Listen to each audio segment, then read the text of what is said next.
Em nome do presidente da mesa e diretor da ANEEL, Romeu Rufino, cumprimento a todas as senhoras e senhores e aos componentes da mesa. Boa tarde. Dirijo-me a vossas senhorias em nome do Conselho de Consumidor de Energia Elétrica do Estado de Mato Grosso, Concel Mato Grosso, nesta sessão presencial do processo de audiência pública, com vista a colher subsídios para a definição do índice que reposicionará o patamar da tarifa de energia elétrica praticado pela concessionária SEMAT. Estamos cumprindo com o nosso papel regulatório na defesa de um dos pilares do modelo do setor elétrico, que é a modicidade tarifária. O nosso processo de revisão tarifária apresenta uma grande diferença em relação àqueles que ocorreram até este momento.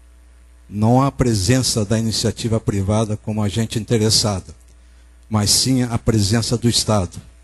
Assim, junto ao regulador da prestação de serviço de fornecimento de energia elétrica, em nome do Estado, temos a figura de um interventor, Dr. Jaconias. Também representando o poder concedente, a União, detentora da competência em explorar o serviço de instalação de energia elétrica. Essa condição nos deixa claro que os pedidos e contribuições nesse terceiro ciclo da revisão tarifária têm um papel especial, que é o de preparar a área de concessão, corrigindo eventuais distorções na execução do serviço com vista às nossas potencialidades e o desenvolvimento de todos os setores produtivos e que a população almeja. Assim esperamos que por parte do Estado, enquanto interventor, não haja busca pela maximização do lucro, mas sim que seja almejado apenas o respeito ao lucro regulatório. Aquele controlador que aqui se instalar, com certeza contará com o apoio desse Conselho de Consumidores e com a transparência de nossas ações. Atitudes essas que já foram reconhecidas nesse processo de intervenção. O Conselho de Consumidores é o principal agente dentro do ambiente regulado da prestação de serviço de fornecimento de energia elétrica na defesa dos interesses dos consumidores e ocupa essa posição com respaldo legal por meio da Lei 8.631, com regulamentação dada pelo Decreto 774/93. O Conselho possui caráter consultivo e não possui personalidade jurídica. Portanto, não tem prerrogativa de impor à concessionária nenhuma ação, mas apenas e tão somente se fazer ouvir em questões que envolvam os consumidores de forma direta ou indireta, o que tem feito nos últimos anos. Entretanto, tal fato não impede de atuar de maneira proativa na defesa dos consumidores, já que as entidades que o compõem têm essa habilidade, caso seja de entendimento do Conselho, que o meio para dirimir dúvidas seja o judiciário. O Conselho de Consumidores está presente em toda a área de concessão e encontra-se vinculada à estrutura organizacional de cada uma das 64 concessionárias do país, sendo formado por representantes das classes tarifárias. Dentre suas ações, o Conselho busca orientar, analisar e avaliar as ações que ocorrem dentro do ambiente regulado, atuando sempre em prol da modicidade tarifária, um dos pilares do modelo regulatório brasileiro. As ações conduzidas pelo Conselho se mostram sempre tecnicamente seguras e politicamente independentes. Próximo. A ANEEL foi incumbido o papel de estimular a organização dos Conselhos de Consumidores e, para esse fim, editou a Resolução número 138, estabelecendo as condições gerais para a formação, funcionamento e operacionalização dos conselhos. Em 2011, um processo de revisão da resolução foi concluído, resultando na norma vigente que regula o funcionamento dos conselhos de consumidores, a Resolução ANEEL 451, de 27 de setembro de 2011.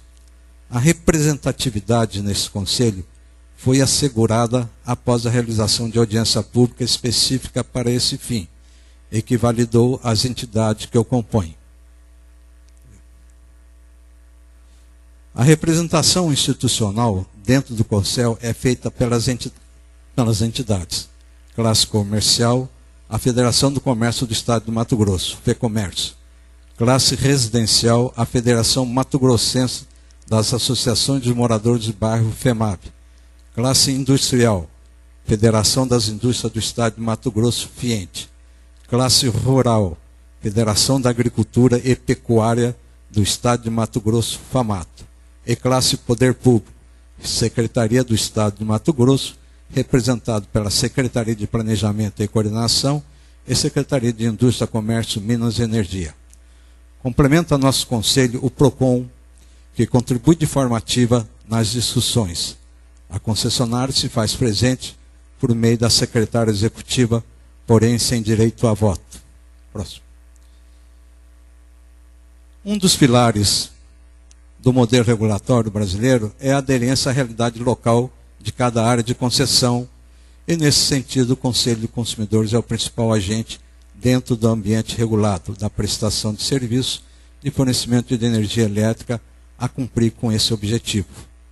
O Conselho leva à discussão aspectos regionais que influenciam na determinação da tarifa, bem como atua para amenizar o efeito da assimetria e informação nesse ambiente, sempre na defesa dos interesses dos consumidores.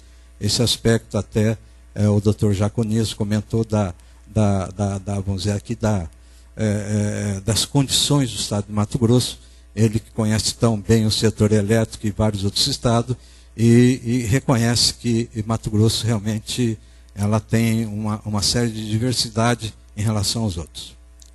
O Conselho de Consumidores também participa dos processos de audiência pública, como o que estamos vivenciando, com reflexo direto para o consumidor, fazendo propostas tecnicamente seguras e politicamente independentes, levando nossas preocupações sempre em prol da modicidade tarifária, o que em muitas situações nos coloca em contato direto com outras entidades de defesa do consumidor, como o PROCON, Ministério Público, entre outros.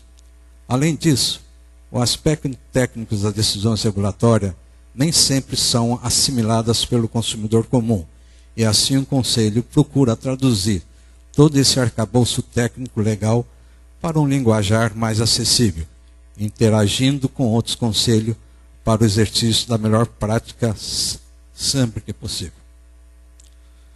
Hoje estamos discutindo a composição da tarifa para o terceiro ciclo da revisão tarifária periódica da concessionária SEMAD, seguindo o procedimento próprio estabelecido pelo agente regulador. Dentro dos procedimentos determinados, já houve uma reunião preliminar em Brasília, e agora estamos nos apresentando nessa audiência pública, analisando os documentos que foram disponibilizados e, se pertinentes, enviar contribuições, que já foram inclusive encaminhados à ANEEL. Entretanto, ainda que nossa participação tenha sido pensada para melhorar o processo e estimular a participação do consumidor, a condução da agência reguladora deixa muito a desejar, já que na reunião preliminar não foi possível ter a atenção dada a outros conselhos, já que foi uma reunião conjunta com outros conselhos, com suas próprias reivindicações, inviabilizando assim qualquer questionamento que tivéssemos para orientar a nossa análise. Nessa oportunidade, inclusive, conforme um procedimento regulatório, a própria agência reguladora ficou de apresentar os dados preliminares dessa revisão, fato esse que não ocorreu naquela data. Assim sendo, não podemos corroborar com o disposto na nota técnica 012 de 2013, que afirma uma inverdade, pois não foi possível apresentar, naquele momento, qualquer tipo de contribuição.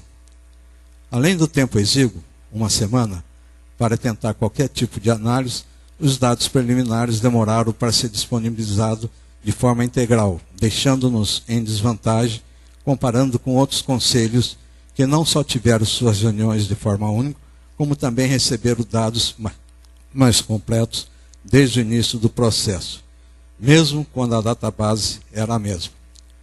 Até o encerramento desse processo, ainda haverá dois outros momentos importantes, que inclusive foi dito pelo técnico da ANEEL, que seria a participação do Conselho numa reunião para apresentar, vai ser apresentado os resultados das análises técnicas das contribuições, que se encerra hoje, e o anúncio oficial da ANEEL por meio de uma reunião pública da diretoria colegiada.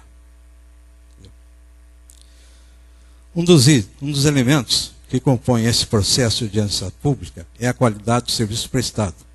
Nessa ótica, uma das nossas preocupações é a manutenção da capacidade de investimento da concessionária, de forma a garantir um nível de qualidade na prestação do serviço, considerando ser a energia elétrica um bem público e essencial em nosso cotidiano. Precisamos equilibrar essa relação de acordo com o que nós, consumidores, esperamos, como sendo uma qualidade aceitável. Dentro do ambiente regulado, essa qualidade é vista de acordo com os parâmetros que refletem a duração das interrupções DEC e a frequência das interrupções FEC. Assim, os gráficos obtidos a partir da ANEEL nos mostram que no último ciclo tarifário, embora o DEC global tenha ficado abaixo do limite da ANEEL, a tendência é de leve aumento. Tal comportamento é preocupante, pois mostra a dificuldade em se restabelecer o fornecimento de energia, gerando uma insatisfação por parte do consumidor. O Conselho, vamos dizer, na última reunião que teve, inclusive manifestou essa preocupação, e essa preocupação, inclusive, nos levou a ter uma reunião com a empresa em que nós pudéssemos obter mais alguns resultados do que seriam necessários, né, para atingir aquelas metas que foram estipuladas pela ANEEL. Infelizmente não foi possível por questões de entendimento de ser uma empresa privada. Então não foi possível nos fornecer. Reflexo nessa situação global, já observamos que o nível dos conjuntos, a situação pode ser um pouco mais crítica, já que o percentual de conjunto da SEMAT que não cumpriram o limite da ANEEL, além de apresentar tendência de aumento, principalmente o FEC, mostra que talvez o investimento não tenha sido direcionado de forma mais adequada. Entretanto, queremos acreditar que ao definir a rota de cumprimento desses indicadores até 2018, o regulador esteja apontando um rumo dos investimentos que deverão ser realizados pela concessionária e, ser realizado de forma prudente, atinja a expectativa que as regras do terceiro ciclo impõem. Aqui também fazemos uma observação que, apesar da empresa não poder disponibilizar o montante dos recursos, nós verificamos, né, em termos de conjunto, né, em que houve uma primeira proposta da ANEEL, a empresa ela fez uma contraproposta e depois a ANEEL se posicionou, né, aceitando alguns conjuntos, né, aqueles valores que a empresa propôs e outros não. Então essa é a nossa preocupação, porque nós entendemos que vai exigir um certo volume de recursos, de investimento.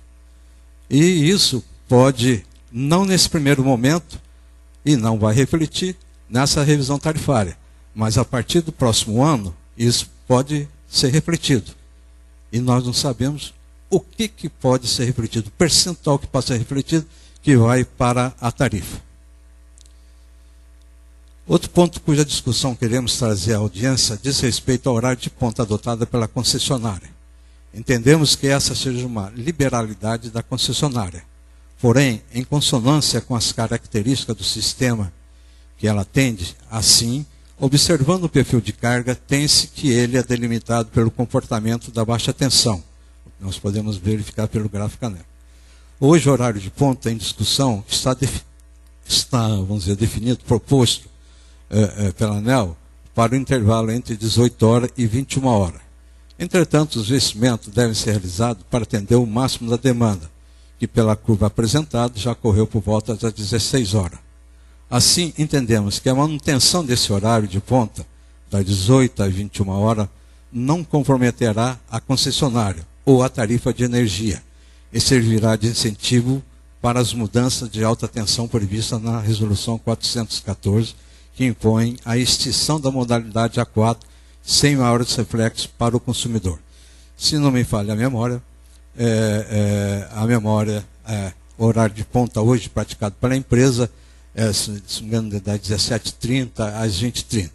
Então, nós concordamos com a proposta da ANEEL realmente de ser das 18h21, porque pelo gráfico nós observamos que não trará nenhum aumento, né, em adequação do sistema. Outro ponto que poderemos diz respeito a um importante tema dentro do setor, a presença de subsídios cruzados. Observa-se nos resultados já homologados que há um claro movimento do regulador em promover o descruzamento tarifário, retirando o subsídio incorporado na classe residencial e que beneficiava os setores rural e iluminação pública. Somos todos consumidores residenciais e louvamos essa iniciativa usada da ANEEL. Entretanto, podemos observar que tal comportamento não é o que ocorre na prévia dos índices que hoje estamos discutindo. Esperamos e cremos que possamos também ser beneficiados por essa decisão da ANEEL e, com isso, atingir o índice para a classe residencial de pelo menos 7,81. Pelo apresentado, nós teríamos aí uma redução de 3,70. Então, nós estaríamos na esperança, né, tendo em vista essa observação, de que isso poderia atingir ainda um resultado ainda mais significativo para o consumidor residencial.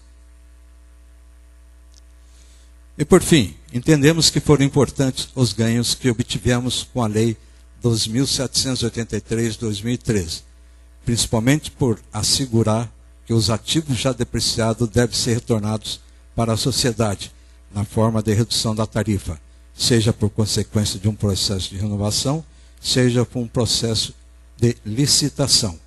Entretanto, não encontramos justificativas técnicas de forma esclarecedora e justificada para o rateio das cotas de energia cujos contratos foram renovados, e aqui nossa preocupação se justifica pelo fato de haver compra de energia, considerando que para esse ciclo tarifário de usinas cujos contratos vencerão ao longo dos próximos 5 anos, e o que se espera é que haja o reflexo dessa recente mudança em prol da modicidade tarifária. Então, nesse aspecto, realmente, a gente observa dentro da planilha prata que foi fornecido, né, em que ali existe a compra de energia de determinadas usinas, em que estaria, vamos dizer, hoje, se pegarmos a média no setor elétrico, está quase 3 vezes mais. Certo? Evidentemente que existe um contrato, mas nós estamos pedindo para que seja avaliado, né, essas questões. Então, essas são as considerações do Conselho. Tá certo? Nós apresentamos, hoje cedo, nós encaminhamos para a ANEEL, dentro do endereço eletrônico que ela disponibilizou, as nossas contribuições, em que, de qualquer maneira, o enfoque principais são esses temas que nós aqui abordamos. Agradeço a todos. Obrigado, senhor Marco Antônio, pelas suas contribuições. Com relação à questão que o senhor abordou de uma falha que houve aí no processo de discussão, de interação com o próprio Conselho, bem, é lamentável que tenha ocorrido, mas de qualquer sorte eu disponibilizo para o senhor, na medida em que quiser demandar uma reunião, pode fazer diretamente comigo, como relator do processo. Claro que eu vou envolver as áreas envolvidas na instrução do processo, e viabilizemos uma reunião com o Conselho quando quiseres. A partir de agora, na verdade, até o dia 2 de abril, que é quando nós vamos deliberar a matéria, ainda está em tempo de podermos discutir melhor e incorporar as contribuições que o Conselho possa trazer no aprimoramento do processo. Então, por gentileza, pode demandar essa reunião que nós vamos viabilizar com a brevidade possível.